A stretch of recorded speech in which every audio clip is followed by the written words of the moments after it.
Hello, Internet friends. Well, the communists have bastardized the word judgment, and young people are afraid of making judgments because judgment is the root of all evil. This is a real comment by a real person on the internet. I am utterly floored, but I have heard young people say, "Oh, you can't judge!"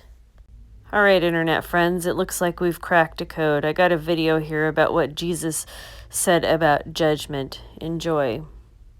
Wait a second, didn't Jesus say to judge not? Oh, indeed he did, but we need to take a look at the entire context of that command. Here it is from Matthew chapter 7.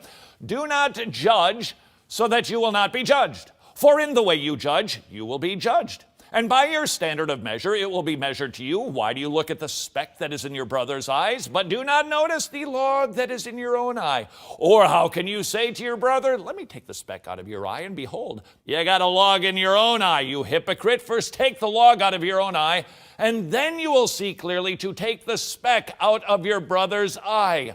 That is the entire context. But when we only read the first two words, we end up becoming anemic regarding judging.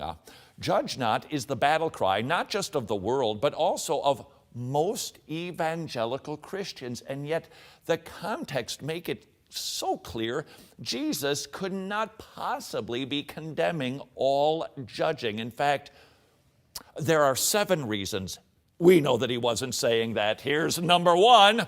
Jesus was making a judgment call when he said, do not judge.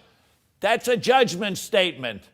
You can't make a statement that contradicts your statement unless, of course, the statement that you're making isn't the statement that we think you're actually making. Point number 2. In the same passage, Jesus not only tells us to judge certain people, but he judges some to be dogs and swine just a few verses later. So Jesus said, don't judge people. Those people are dogs and swine. Whoa, whoa, whoa. That's a judgmental statement. So clearly Jesus could not have been saying you never judge anybody anytime ever for any reason. Number 3, Jesus also told us to judge with righteous judgment in John chapter 7. If we're not to judge anything, then Jesus actually contradicted himself.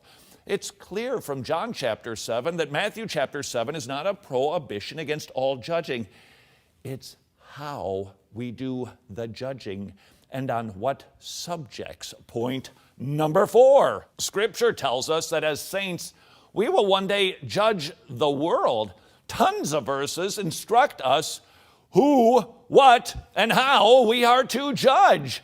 If all judging is bad, well, then we're bad when we judge the world. And wait a second, furthermore, then Jesus would be bad when he comes back to judge the world in righteousness. Point number 5. Jesus was very judgmental when he called some Pharisees, yikes, sons of hell, blind guides, hypocrites, and whitewashed tombs. Point number 6. Never judging is ridiculous. You couldn't order food from a menu if all judging is a sin. And finally, point number 7, verse 2 in the same section tells us that God is going to judge. If all judging is a sin, then God is a sinner. And we know that he's not. What we conclude is that people are taking 2 words out of a bigger context and using it to judge people who judge people.